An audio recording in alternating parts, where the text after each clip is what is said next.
it is incomprehensible to make sense of something that is unfathomable. Just the scope of and the breadth of just the evil and lack of humanity.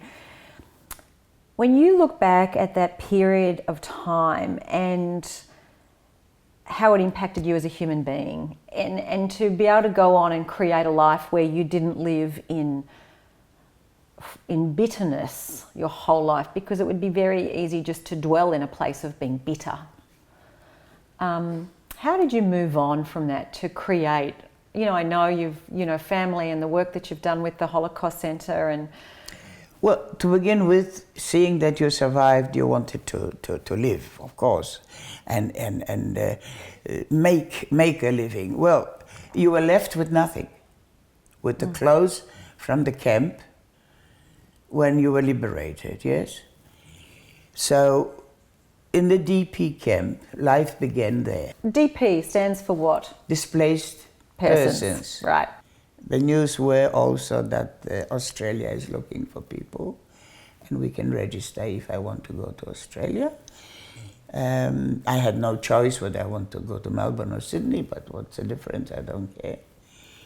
And I registered to go to Australia, and they paid for the ship, and we got $10 pocket money. But I've already seen that I earned a bit, so I got myself made myself some clothes and had some made, and I looked already a little bit respectable. And I came on the ship to Australia. Oh. And I spent $5 on the way because I wanted presents for my niece, because I was hoping that one day I'll see her. And I came with $5 pounds. No, dollars, $5 American, sorry. Yeah. $5 American. I came with $500 And you arrived in my here pocket. what year? That was, again, I left on my birthday. 14th of August. 14th of August. We had to go to Genoa. And Genoa, yeah.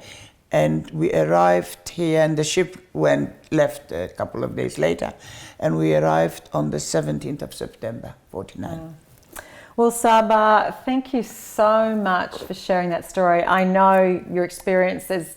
As I said, we could talk for many hours about your experiences. Sure.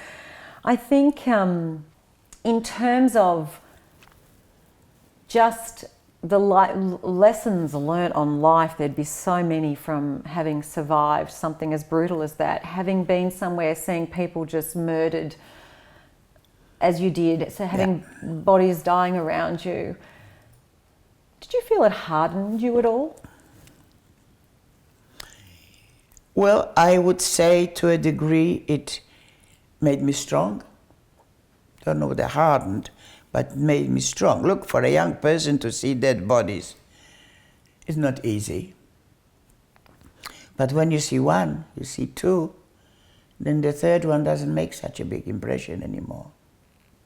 Yeah.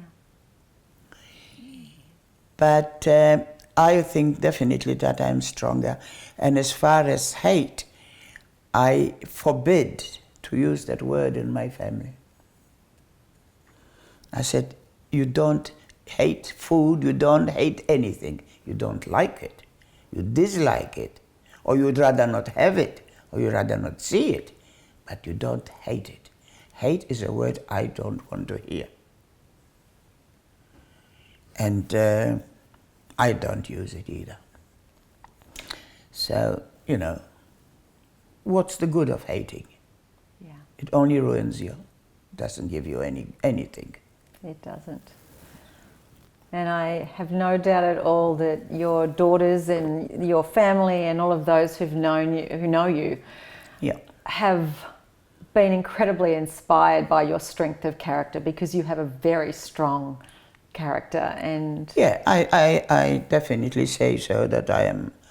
It made me strong, and look, I've been lucky also with whatever. I've achieved a lot, and I'm well regarded. So, you're very blessed. don't let it go to my head. No, I'm sure you don't. Well, thank you, Saba. Thank you, Margie. My pleasure.